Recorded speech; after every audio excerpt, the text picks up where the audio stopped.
Avenue South in Fargo.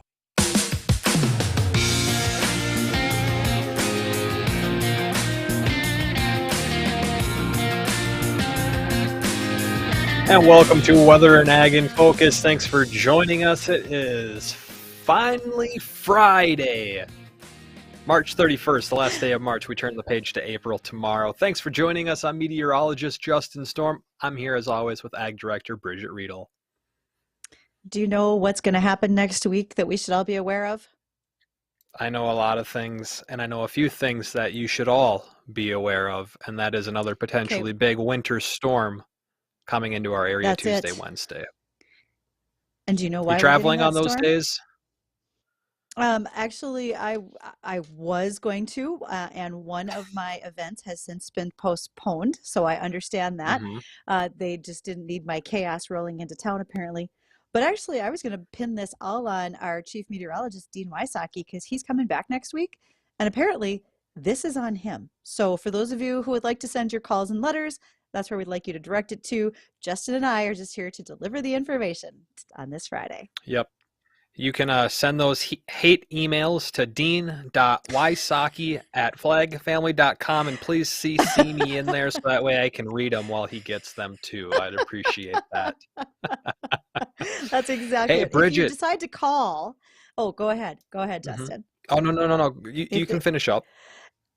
Well, if someone wants to call, they can reach us on the Red Wing Shoes hotline, 701-293-9000. Feel free to call that studio line. We'll just pass on your sentiments to Dean about the weather. And also, I want to know if you're coming out of Northeast South Dakota, what's it looking like down there? But Justin, as you were going to say. There is some super cool weather stuff going on right now. I'm like 3/4 fully nerded out right now on what's going on. Define super cool weather for me. All right, so we don't get these very often. Our outlooks issued by the Storm Prediction Center, which give you your outlooks for the potential for severe weather. I'm sure we've all heard the term marginal, slight, enhanced, moderate, high risk. Those are level 1s through level 5. That's as high as they go as a level 5. And there's a double level 5 warning for severe weather in the central portion of the U.S. right now. And that is for, I just had it all pulled up here. Let me pull it up. That's for portions of southeastern Iowa and western Illinois, as well as parts of Tennessee and Arkansas as well. But get this, just to go along with that, in central Iowa, where there's already currently an ongoing tornado warning on about 40 miles south of Des Moines, it is in the mid and upper 70s around Des Moines right now. But if you go 150 miles to the west in northeast Nebraska, it's 32. Oh, so over 150 miles, it goes from 32 to nearly 80 degrees. That's amazing. That is a big stretch. Now, something else, this is what's kind of geeking me out a little bit. South Dakota, currently in a blizzard warning, yet correct. There is a severe thunderstorm warning west of Watertown right now. You explain that one to me. It is 31 degrees, and they have a severe thunderstorm warning, and it's right over Raymond right now, heading towards I can barely read that because of all the colors over it. I think it's Turton. Okay, let me just bring this up. I was at a grower meeting this morning with soybean producers at Pekin, North Dakota, and I asked about late planting, and there was a lot of snickers. But hey, Mother Nature, what is going on? We really could use a little break here, but she's certainly throwing out all of her skills, showing off all the things she can do at once for us, you might say. It is quite the show, and I think that Mother Nature is still a little drunk from St. Patrick's Day. I asked her, hey, can you bring spring our way? And she's like, yeah, hold on, let me set my beer down. And she accidentally spilt the beer all over the bar, and now she's trying to pick it just to clean it all up, and now we got this mess that is blizzard warnings through South Dakota, long track, potentially violent tornado outbreak throughout the central United States, freezing rain in Minnesota. It's just a cluster blank. You know that we are supposed to follow the in like a lion, out like a lamb for the month of March. That's not really In working like a for us lion, here out right like a now. lion. Yeah, April's going to get better, right? After we get past next week, Yeah, of knocking on course wood it over will. here. Yeah. I mean, I'm not going to travel Yeah, one it's day gonna get because of better. it. Justin, stop lying to me. I can see you. I can Well, tell that you're lying. Oh, I can oh tell. man, this is fun. It's just so much fun. So you got traveling plans next week. We're looking at another storm very similar to this one, but it looks like it'll be further north. So this will likely hit eastern and North Dakota, but it may shift a little further south. Not to say the FM Metro is going to escape this, but just saying the track of that storm is still a little uncertain. But what is more likely within it is heavier snow accumulations and wind that will probably be stronger than wind coming through today. So it's going to be another repeat of this, except we're more likely to get directly hit by it, and it is return will also probably cause severe weather throughout the central portion of the United States as well, just like this one is doing. My. Okay, it's going to be fine. I'm going to wipe my cares away here and call it good. Yep, it's You're I'm still you're geeking ignoring out me. over the severe thunderstorm warning in South Dakota. I mean, it's 31 degrees. They got severe thunderstorm warning. I was looking into it. They got some cold air advection going on, and we usually get that in the summer times up here. Not cold air advection, but our regular convection thunderstorms. But it's just such a dynamic atmosphere down there that it is actually producing, or at least potential to produce, quarter-sized hail, and that's why it has the Oh, severe thunderstorm warning. But it's okay. 31 degrees. My. Okay, we have to switch the subject. We've got to do something a little bit more fun. And we have had a My Pillow promotion going on across the station shows for the last few days. And again, if you are a radio listener, you want to go to mypillow.com, you can use the promo code WDAY, and there are a pile of specials. But more Mm-hmm. importantly, we are giving away a My Pillow, if I'm not mistaken. I think it's at the office waiting at the front desk for someone to pick them up. So That's right. I'm going to make it a little bit of a challenge. We talked Oh, about earlier this week, if you recall, Justin, you and I talked about Big Bill, the largest hog on record, right? National Pork Month here in March. yep. So I'm going to ask if anybody out there can remember Bill's weight, and I am going to text the weight to our studio hotline answerer Jacob right now so he can see it. And so if you want to call in, again, that's on the Red Wing Shoes call in line 701-293-9000. Need you to give us how big was Big Bill, the record-sized hog, and that's going to be to win a My Pillow. How's that grab you? You okay with that? I like it. I'm okay with it. Oh, I good, will because I allow just did you it. to do this, Bridgette. This is what happens when Dean leaves us unsupervised, and I'm fine with it. Thank you very much. It's working out well. Well, I like to think of Fridays as free for all Fridays, especially when we don't have Okay. guests. But that's not the case this Friday. We have a little structure to our show today. We do. And we're going to visit with Matt Gast. Matt is from Valley City, North Dakota. He's a farmer. He's also on the U.S. Soybean Board. And I got to visit with Matt at Commodity Classic in Florida. We had a nice conversation about a number of things. One of the things we were doing was standing on that artificial turf that I talked about this week Hmm. that's made from soy oil. And we'll get to visit with Matt, as a guy who's going to be farming this spring. What are the things that he's doing right now to get ready for that? I mean, I know it's coming eventually, okay? So just let's go with that. So speaking of farming, in between the Okay. breaks of doing midday, of course, and as always, watching the weather 24/7 for you, I was kind of dinking around on Yes. my computer. I was like, you know what? I'm gonna do a little farming. I got all my stuff, all my tractors. I got them all pulled out. My combine. I'm all getting ready. I'm starting to get my fields plowed. I'm power washing all the dirt off of the equipment. I was having a heyday, you could say. You know what? That reminds me, I've got a buddy from Twitter. He's actually a farmer Hmm. in Ontario who created something called Andy Clean. It is a soap that he now sells through John Deere just for cleaning. Well, he can be used on anything, but specifically for cleaning your very muddy farm equipment. I should give Andy a call and see if he'd like to come on the show with us one day and talk about how you go from being a farmer who likes your tractors clean to selling your own soap through John Deere. I think that would be a fun little conversation here. And let's see, I'm getting blown up right now in our chat boxes, and looks like we have a winner for the My Pillow that we were giving away, and that is Jim Anderson. Looks like he disconnected, but you're gonna try and call him back. Well, Jim, thank you for calling in with the correct answer. For those wondering, it was 2,552 pounds of bacon and ham and pork chops. That's a lot of bacon. A lot of bacon. That's a big That pig. is a lot of bacon. And to Jim, let's see, Bridgette. Thank you for listening. We appreciate that Jim was listening and paying attention and knew that number. That was awesome. Yeah, really appreciate that, and always love when you guys call us and let us know what you're up to, or just to join in our conversations. Drop some comments. Again, you're always welcome to call, especially when you have questions for us or our guests on the Red Wings studio phone line.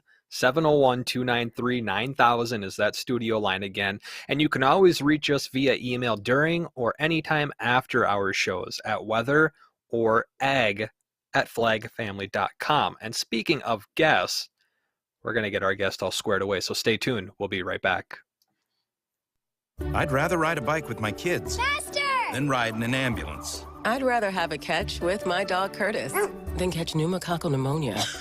If you're 19 or older with certain chronic conditions like heart disease, asthma, or diabetes, you may be at increased risk for pneumococcal pneumonia. Ask your doctor or pharmacist about getting vaccinated with Prevnar 20 pneumococcal 20-valent conjugate vaccine, a Pfizer vaccine that can help protect against pneumococcal pneumonia in just one dose. Learn more at Prevnar20.com. Prevnar 20 is approved for adults to help prevent infections from 20 strains of the bacteria that cause pneumococcal pneumonia. Continued approval may depend on a supportive study. Don't get Prevnar 20 if you've had a severe allergic reaction to the vaccine or its ingredients. Adults with weakened immune systems may have a lower response to the vaccine. The most commonly reported side effect was pain at the injection site. For additional common side effects and full prescribing information, please call 1-855-213-2138 or visit Prevnar20.com.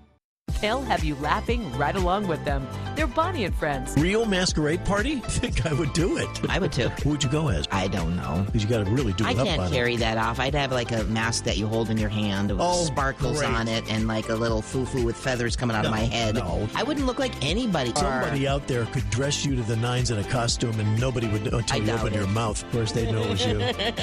You know. That's true. Bonnie and Friends. Catch them weekday mornings beginning at 5.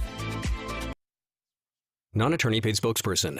Could your house go into foreclosure? Are you behind on your mortgage payments? Does it seem like the bank has no interest in helping you save your home? And you feel like you have nowhere to turn for help? Then we have good news for you. Foreclosure Protection Services can help save your home as they specialize in foreclosure assistance. That's all they do. If you're behind on your mortgage payments, being threatened with foreclosure, have been denied a loan modification, or been the victim of a predatory loan, it's critical that you call Foreclosure Protection Services now at 800-926-1701. Their network of attorneys and their agents are available to speak to you now. If you're behind on your mortgage payments, Foreclosure Protection Services can help stop the foreclosure process. Call today before it's too late. New laws are in effect that may save your home.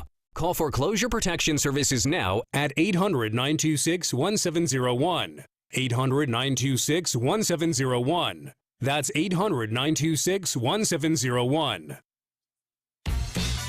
Now here's a beer that's made for warm weather. Fresh Squeezed IPA, an India Pale Ale from Deschutes. Fresh Squeezed IPA is a citrus bomb. Juicy, sweet, hop aromas, grapefruit, little passion fruit in there. Treat yourself to this refreshing, super flavorful India Pale Ale. You'll want to savor every last drop of it. Fresh Squeezed IPA from Deschutes Brewery. Available at your favorite liquor store and brought to you by your friends at Beverage Wholesalers.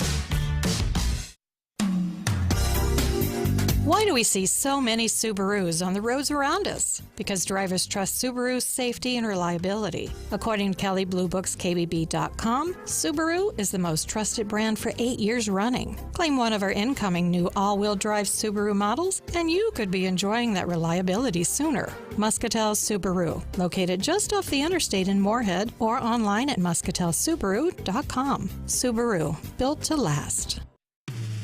Do you love working on cars but don't love your current job? If so, we need to talk. Hi, I'm Matthew Carlson, owner of Fix It Forward Auto Care. We're a family-owned full-service auto repair shop looking to hire skilled automotive technicians. With our state-of-the-art shops, great work environment with competitive pay and benefits, you'll enjoy a great job with a bigger purpose and a lot of opportunity for advancement. Visit FixItForwardAutoCare.com to apply. Fix It Forward Auto Care, the name you trust for car repair. Fix It Forward Auto Care. For adults with moderate to severe plaque psoriasis who are candidates for systemic or phototherapy, now there's Skyrizi, Risankizumab Riza, a prescription-only 150 milligram injection. With Skyrizi, 3 out of 4 people achieve 90% clear skin at 4 months, and Skyrizi is just 4 doses a year after 2 starter doses. Nothing and me go hand in hand. Nothing on my skin, that's my new place. Nothing is every day. Don't use if allergic to Skyrizi. Serious allergic reactions and an increased risk of infections or a lower ability to fight them may occur. Before treatment, your doctor should check for infection and tuberculosis. Tell your doctor if you have an infection or symptoms, such as fever, sweats, chills, muscle aches, or cough, or if you plan to or recently received a vaccine. With Skyrizi, you could achieve 90% clearer skin. Ask your doctor about the #1 dermatologist-prescribed biologic in psoriasis and visit Skyrizi.com or call 1-866-SKYRIZI to learn more. Pucklet Chevrolet Buick GMC in Valley City makes it easy to find your next Chevrolet Buick GMC or pre-owned vehicle by offering a great selection at our best prices possible.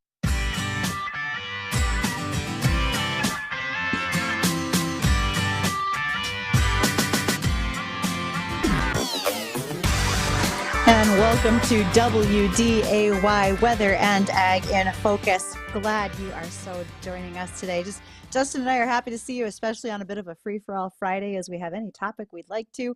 And above all, thrilled to know that our guest has joined us. And sometimes you, even in the radio world, you have technical difficulties. And to Matt Gast, our guest from Valley City, Matt, I want to say a great big thank you for taking the time today. I know that you have a lot going on in your world on a regular basis. And tell us about your world. Tell us about your farm and where you're at and what you do. Yeah, thank you for having me. I farm around the Valley City area. We grow corn and soybeans on our farm.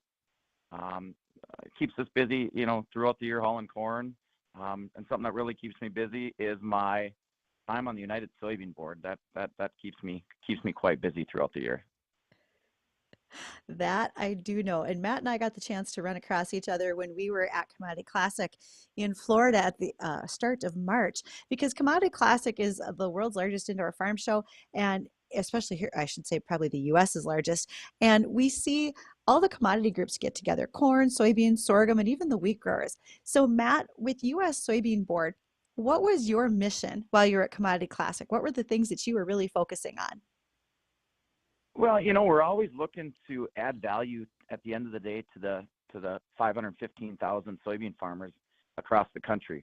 The return on investment, we like to advance our portfolio and really diversify ourselves, try and continue to build on the markets that we continually have, but also find, new markets, new uses to continue to build the diversity and the portfolio, of our soybean investments throughout the country and in the world. And there's some pretty cool things. One of them that I saw as far as your investments and ideas, I mean, I know you look at a global scale, but did you get to talk about the turf we were standing on in your booth? Yeah, that's kind of a thing that it's made in Georgia, right here in the United States. It's called Sinlon. It's made with soy-based products. It's just one of, thousands of products that are made with, with soybeans. And so we continue to grow that, continue to try new things. There's, there's Pure Bond hardwood plywood that's made with, soybeans. That's found nationwide and even at every Home Depot across the country. So every Goodyear tire in the next 10, 15 years is going to be soy-based Goodyear tires. They continue to expand their line of tires. So every day that we keep going further and, along here, we continue to expand the use and get soybeans into more products. Our saying is soybeans are in every life, every day, and that continues to grow. So, Matt, how many years have you farmed? 14 years now. When you started farming 14 years ago, did you think you'd have all of these market opportunities that you have today with your soybeans? No, probably not. Soybeans have really, everything's expanded. You look at the yields we can get, the genetics of stuff. It's really come a long ways, even in the last 7 or 8 years. And I believe there was something that was said to us when we had a meeting with United States Soybean Export Council and the American Soybean Association. We had a joint meeting with them. And I think it was said that this year we set an export record, but we didn't set a record to any of the top 20 largest importers of soybeans. So that just tells you how, we've expanded these markets and continue to build on our exports and our growth of soybeans out of the United States and across the world. So as I think about some of those things, Matt, North Dakota, soybeans are pretty near and dear to our heart. And in some ways, they feel like sort of a new crop, right? We've probably been growing our soybean acreage, pun intended there, really over the last 20 years. When you think about that and these new soybean processing plants that are coming online, how big is that for the state of North Dakota? How much is that going to expand what we can do on a global market? Well, typically North Dakota is the number one exporter of whole soybeans out of the United States. Majority of that goes out to the Pacific Northwest, takes that route. But, that's going to open some opportunities for us here, with the crushing facilities, the biofuels, the meal, that's kind of the thing now. Biofuels are projected to double by 2028, 2030. And, that's going to add a lot of meal to the market. 20% of the bean is oil, 80% is meal. If we're doubling the oil, that's a lot of meal. And I think that gives opportunities for, the meal to be a little cheaper to feed animal agriculture, and hopefully in return, that helps lower the price of animals, of meat in the end. So I think there's a positive for everybody there. Matt, not like you don't have enough things to do, but tongue in cheek, I'm going to ask, if we've got that much more soybean meal, and as a soybean grower, you're going to get some hogs now, so you got a way to use up some of that meal here in the state? No, I don't think so. The Soybean Board takes up too much of my time to be able to do that. That I do believe, yes. So, lots of good things here to talk about with our guest, Matt Gast. And Justin, I saw you walking up towards your mic. Did you have a question for Matt?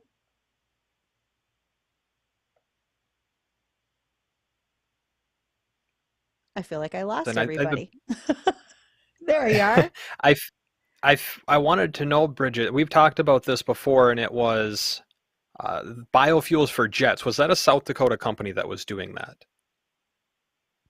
That's actually a Jevo. They were a company out of Colorado, but they were looking at building around Lake Preston, South Dakota, so that they could be doing more with that. But Matt can probably speak to the fact that we know the oil that's going to go from the Spiritwood refinery would be going out to Marathon and Dickinson, if I'm not mistaken.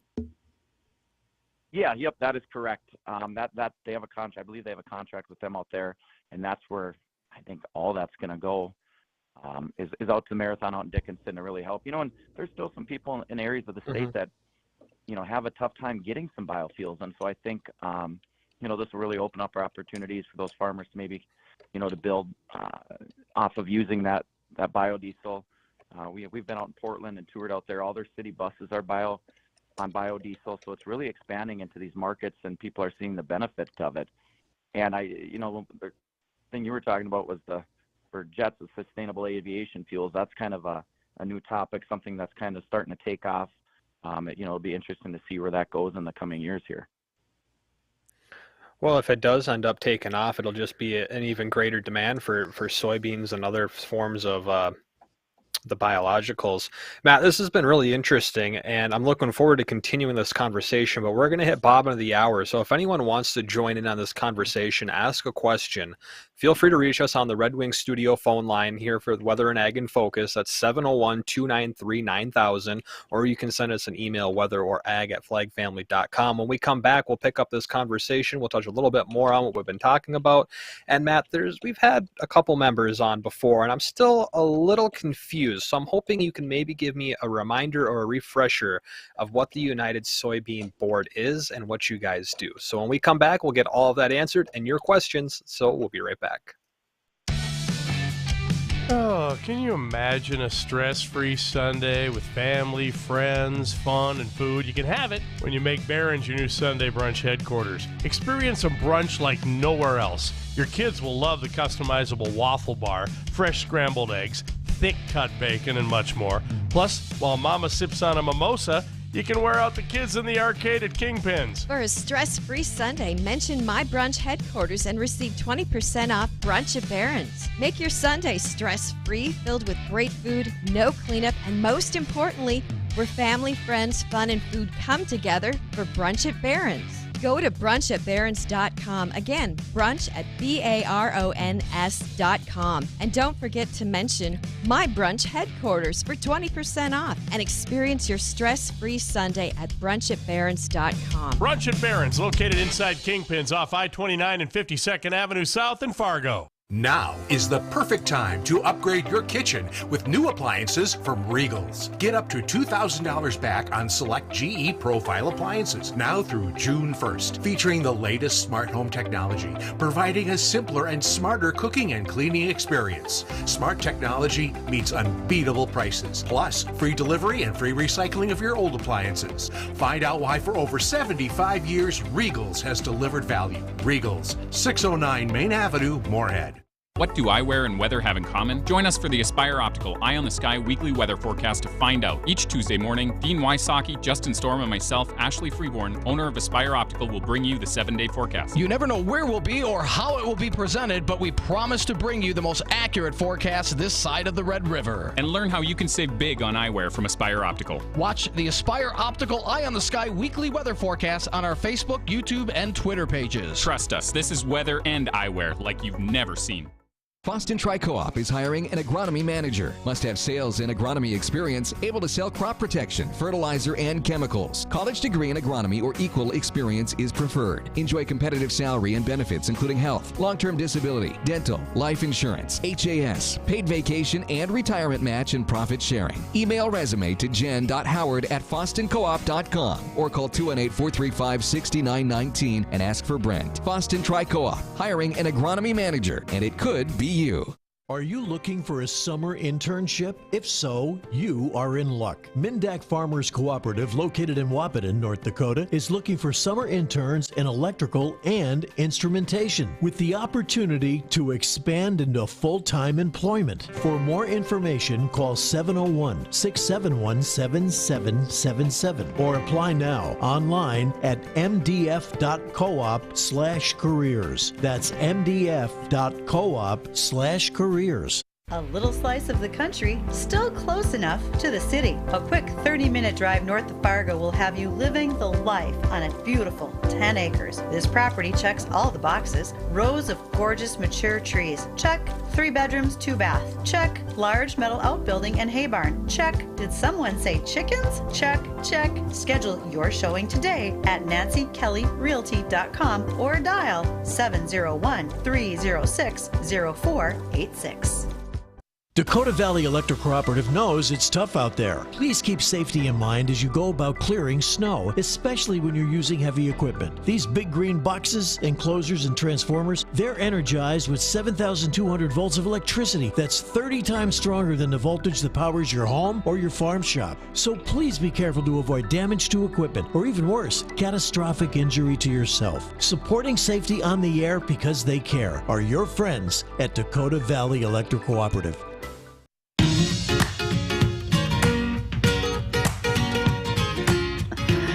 And welcome back to Weather and Ag in Focus. Thanks for rejoining us on this afternoon. It's 1:35 right now. Temperatures around 36 degrees outside the FM metro. We're visiting with Matt Gast. He's a United Soybean Board member as well as a soybean farmer. And if you want to join in on our conversation, feel free to do so on the Red Wing studio line by calling 701-293-9000. Now, Matt, before we went to break, I had a question there. I wanted to know if you could give me a little refresher on what is the United Soybean Board? We are the National Checkoff Board. So how that works is it's a federally mandated program.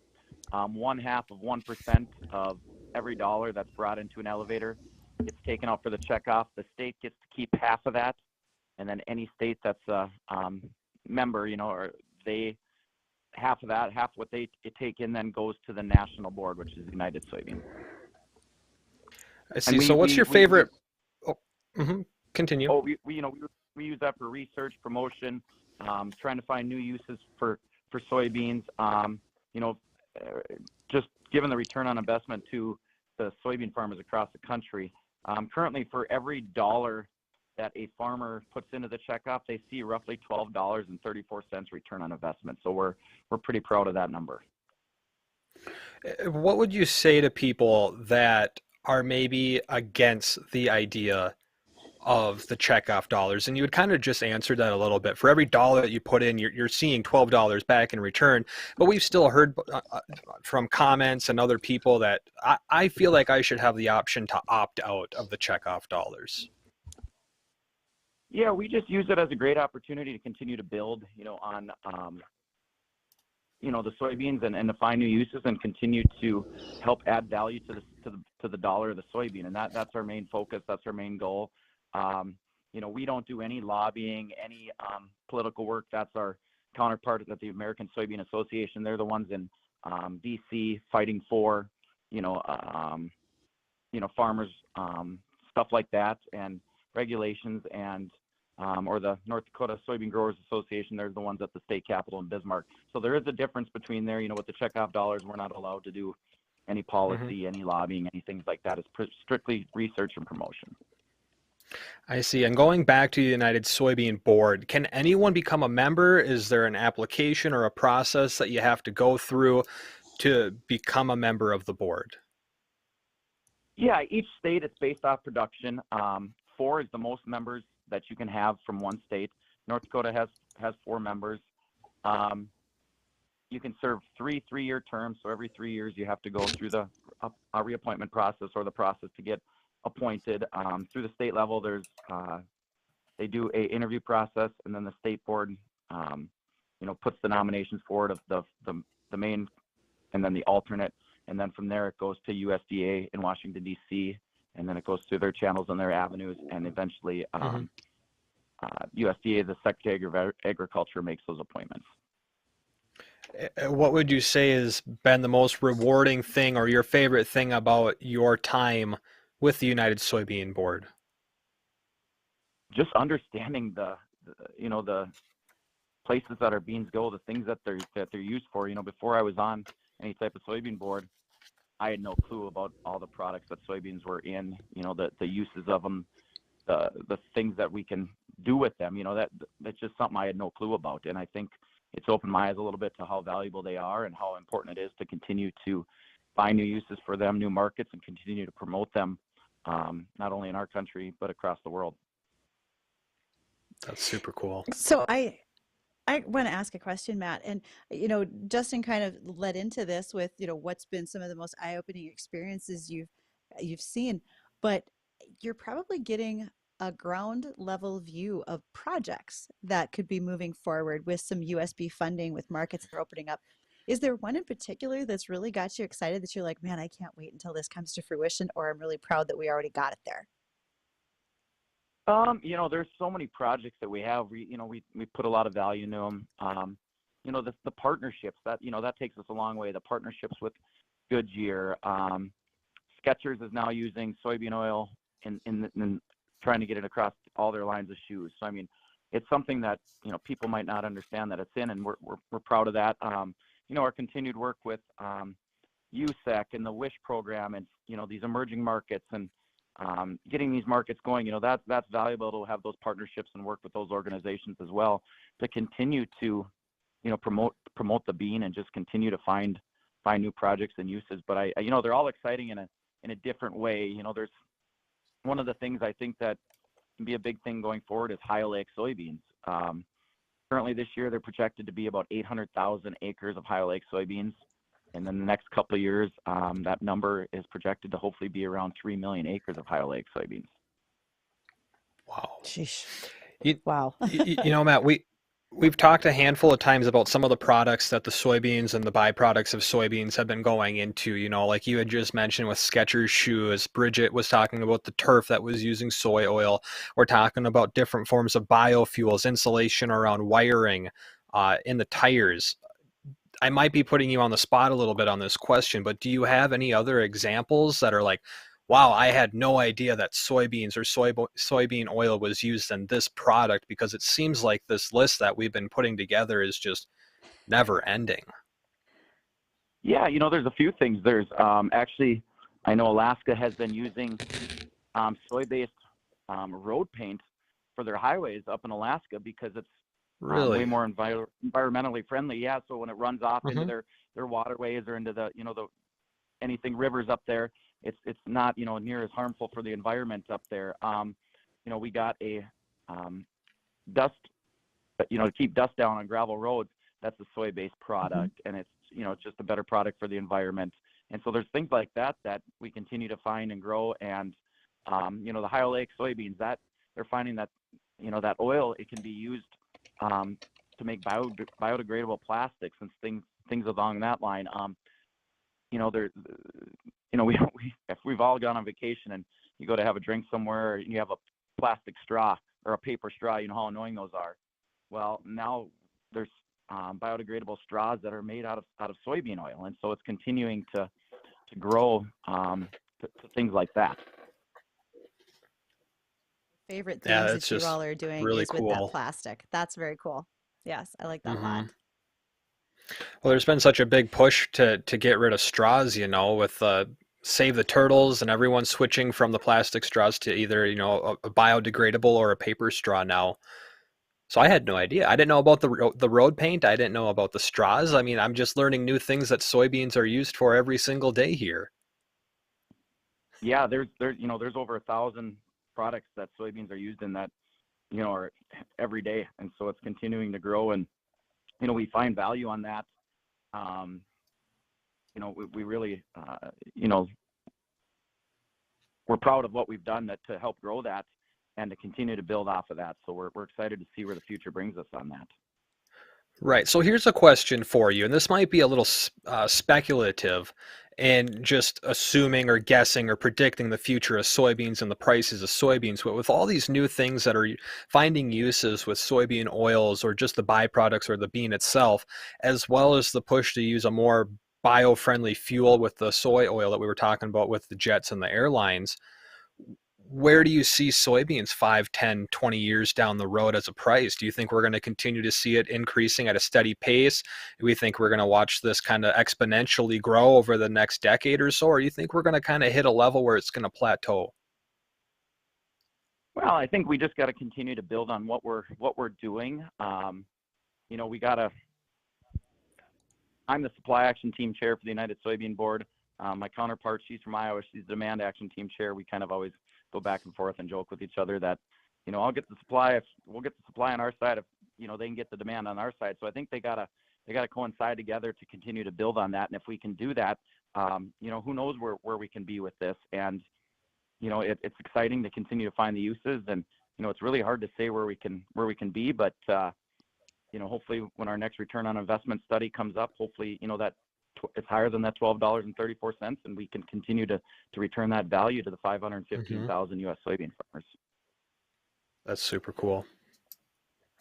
Matt, I love that you know all these stats right off the top of your head. You've done your homework as a U.S. Soybean Board member. But my question is about your farm. How are things going in your prep for spring planting? Are you feeling like you've got things under control? Because I know USB can take a bit of time. Well, as you can tell from looking outside, there's not much to be done right now, if there's any equipment you guys are working on, you can't even pull some of this stuff out of the snowbanks. It's so buried. It'll be interesting to see what happens here, with the weather coming next week, and hopefully we can get a warm up and get caught up on the field work and get caught up in the fields, and hopefully get everything planted going forward. Well, one thing is for sure, we can always be positive that we always plant a crop. It might be late, but we always plant a crop. Yeah, and that's one of the things with technology goes along with the equipment getting smarter, better, more technologically friendly. We're able to put some acres in a little quicker than we used to, so that is the bright side of that. With the late season of winter stretching into our spring at this point and still having a lot of snow that we need to melt off, I know that this is kind of worrisome for those that are planting corn, because they like to be in the field sometime soon, and it ain't going to happen, at least here in the eastern portion of our state. And I know that soybeans generally get planted after corn, and they're usually planted later in general. Outside of just the delayed plant, which kind of, again, is going to hit corn more, do you have any concerns right now going into the spring and summer when it comes to a soybean crop this year across the state? There's always concerns when it's this late and there's this much snow out there. But we've, the last couple of years, we've been a little drier in the summer, and we've caught a few later rains. And actually, our late planted soybeans the last couple of years, because of those later rains, were our better yielding beans. And so, you never know what's going to happen with the weather. All we can do is hope to get in and push and try our best and get in as much as we can, and to hope for some rain. Yeah, I agree. And you think probably it's going to come. Well, I hope so. And you probably noticed too that you look at some of the end-on sites, there's not any frost in the ground. We've noticed that around our farm too. With all the snow cover, there really isn't any frost. So last year at this time we didn't have any snow, but we still didn't get into the field till 4th, 5th, 6th of May because the weather was so cold, the soil didn't warm up. So there's no frost. So I hope that is in our advantage here this year with all the snow cover. Right. I think that's a big thing too when it comes to it, because we've had, from last winter to this winter, they've been pretty different with the amount of windstorms versus snow we've had versus cold.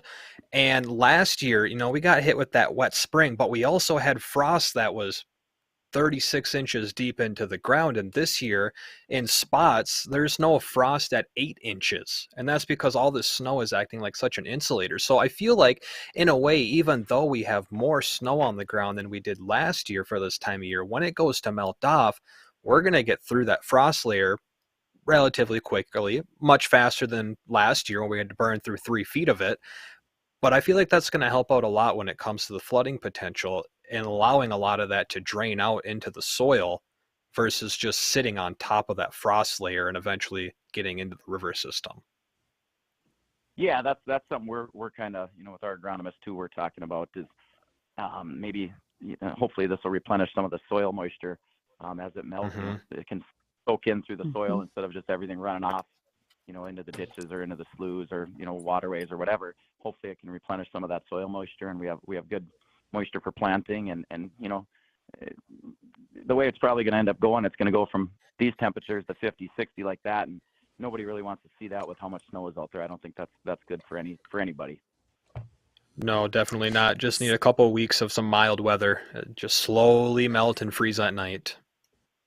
Yep. Yeah, we're, and that's kind of what we're, as farmers, you used to stress about it, but there's nothing you can do about it. You just wait for your time to get in and try and get it all in when you can get into the field. Right. Absolutely. Take your planning when you can. So Matt Gast, who's been our guest today, he farms at Valley City, North Dakota. He is also a member of the U.S. Soybean Board. And so, Matt, if folks wanted to reach out to you or to the board, any place they should go to find you? Yeah, United Soybean .org is the website there. There's all kinds of good information on there as far events to contact us. Anybody looking, for requests for proposals, a researcher, somebody that, is looking for some check off funding to help promote soybeans and some research and whatnot. There's all kinds of good stuff on the website there. Thank you so very much, Matt. For all those who are listening, don't go away. We're going to catch up with the American Ag Network. It is a USDA reporting day, so we'll see what the markets are up to. And thanks again, Matt. We'll talk with you all in just a few moments. Hey everyone, John Adams here. I hope you'll join me on WDAY Radio for my new talk show, Talk of the Town with John Adams. Every Wednesday from 11 to noon, we'll talk about issues that affect us all in the Fargo-Moorhead community. We'll talk taxes, the diversion, places to go and things to do, and of course, Bison and Viking football. We'll talk about issues that affect everyone in this great community that we call home. That's Talk of the Town with John Adams, Wednesdays at 11 on WDAY Radio. Republican legislators in Bismarck aren't working for you. They want to ban books and make teaching tougher. And they want to give tax breaks to the rich. Democrats are fighting to support childcare, property tax relief, and let doctors, librarians, and teachers do their jobs. The difference is clear. The North Dakota Democratic Nonpartisan League works for you. Paid for by the Cass County Dem NPL, Chris Fastnot, Treasurer. Rob Schmidt is not giving up. He's on Newsmax tonight with his special series targeting Trump for destruction. New York, Georgia, and the DOJ all want Trump charged. But Rob asks, where's the evidence? Rob Schmidt's Targeting Trump is on Newsmax, exposing the big media lies. He reveals the new documents proving the Biden family got cash from China. It's a shocking story, and the cover-up is even worse. Watch Rob Schmidt tonight, 6 p.m. Central. It's the hottest show on cable. Find Newsmax on major cable systems. It's even back on DirecTV and Uverse 2.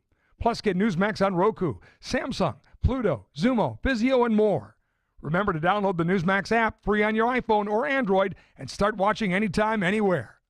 I watch Newsmax. You should too. Tell your friends and family to tune in today and watch Rob Schmidt tonight on Newsmax. You'll love it.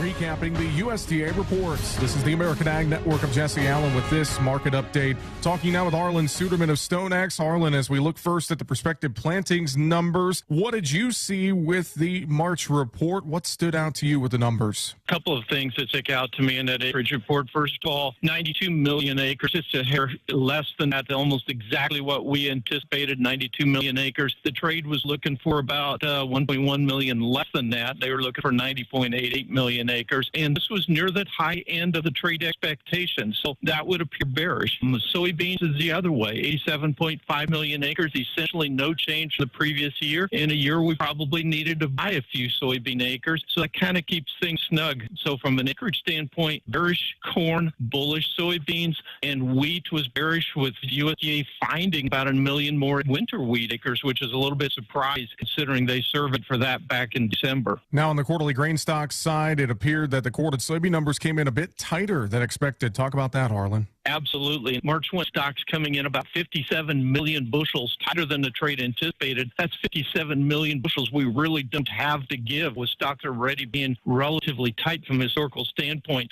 Corn stocks coming in about 70 million bushels less than what the trade anticipated. That means, as I anticipated, that feed usage is probably a little bit heavier than what USDA has been giving it credit for. Wheat, almost exactly what the trade expected, about 12 million above trade expectations. That's within the level of error, so nothing really there. That's pretty neutral. And overall, I think as we look at these results and how the market has been responding to them, soybeans has been what's been getting the attention, trying to buy some more acres. I do think that they'll be successful in doing that, but ultimately this comes back to what kind of weather do we have. If it's favorable to planting, we tend to plant more corn. If it's not favorable, some of those corn acres end up going into soybeans. That's Arlen Suderman of StoneX on the American Ag Network.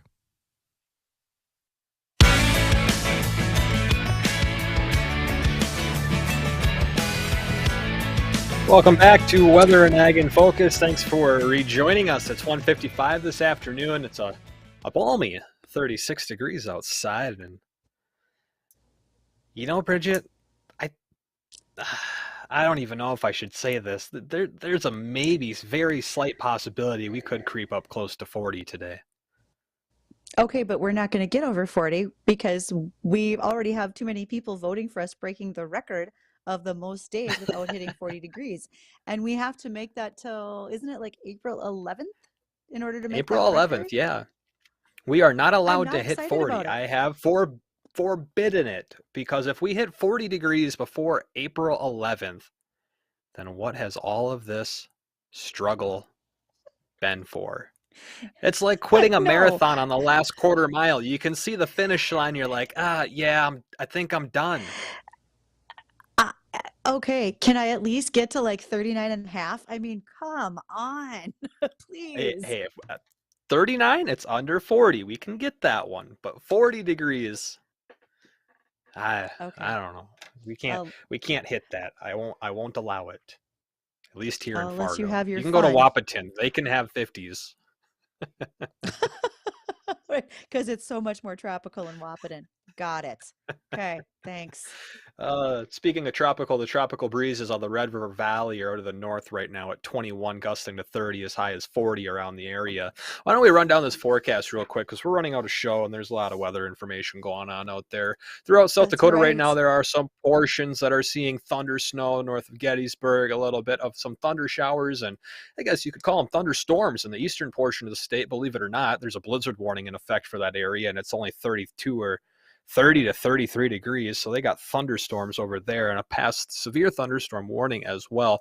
We'll be watching for that rain and freezing rain and snow to be pushing into the far southern valley as we head throughout this afternoon. It'll really start to pick up by about 3 or 4 o'clock, and I think the FM Metro, I mean, it's going to be really close, but I don't think that we're really going to get much out of this outside of maybe a little few sprinkles or a little bit of a light patchy freezing drizzle. It'll be close, like I said, but I think this should stay about 25 miles or maybe 20 miles south of Fargo, really affecting the far southern valley. And then that, again, turns over to snow. It picks up after 4 o'clock, and you mix in all the wind. There will be some spots where traveling is very difficult, slick roads, and the snow will continue. With temperatures where they're at, it might actually start off just as rain and then turn to snow later towards the evening. But you'll pick up a quick 1 to 5 inches of snow by the time this rolls out by about 10 o'clock, and that would be mainly along that South Dakota, North Dakota border, and then over towards Fergus Falls and Alexandria. Everything north of there, very little to no snow accumulation is what I'm expecting, with maybe a few spots around the Wadena area you could pick up a couple inches, but localized area is as high as 7 to 9 inches, especially in northeastern South Dakota, where around partly cloudy to partly sunny, mid and upper 30s. Again, we could come close to 40, but I forbid it here But you're not in going to Fargo. let it.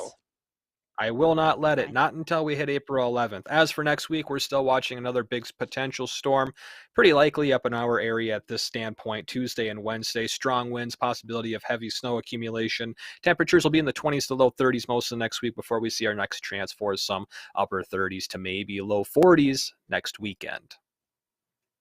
Now, I just want to give a plug not only for the weather, because we have the best weather forecasting with the LRC. It is spot on. But also for those who are watching on video today, whether it's through YouTube, Facebook Live, or Acres TV. And if you didn't get to watch it earlier and you were actually just able to listen to us by audio, you're going to want to go back and watch, because today is Friday free for all shenanigans in the background on video are pretty spectacular. Justin did his best to make me completely go off track. So I'm just giving a plug for the live stream. You guys are going to want to go back and watch this. It's good fun. You can head over to the Facebook page or our YouTube channel where we cut up all of our shorts and interviews on there, and you'll be able to find it under the past live show section. And yes, I about made Bridgette laugh in the middle of our interview. It's pretty great. But that'll do it for us today. Thanks for joining us. We're back tomorrow Monday, 1 to 2 o'clock in the afternoon. The Jay Thomas Show is coming up next. WDAY AM and 93.1 FM, Fargo-Moorhead. Good afternoon, I'm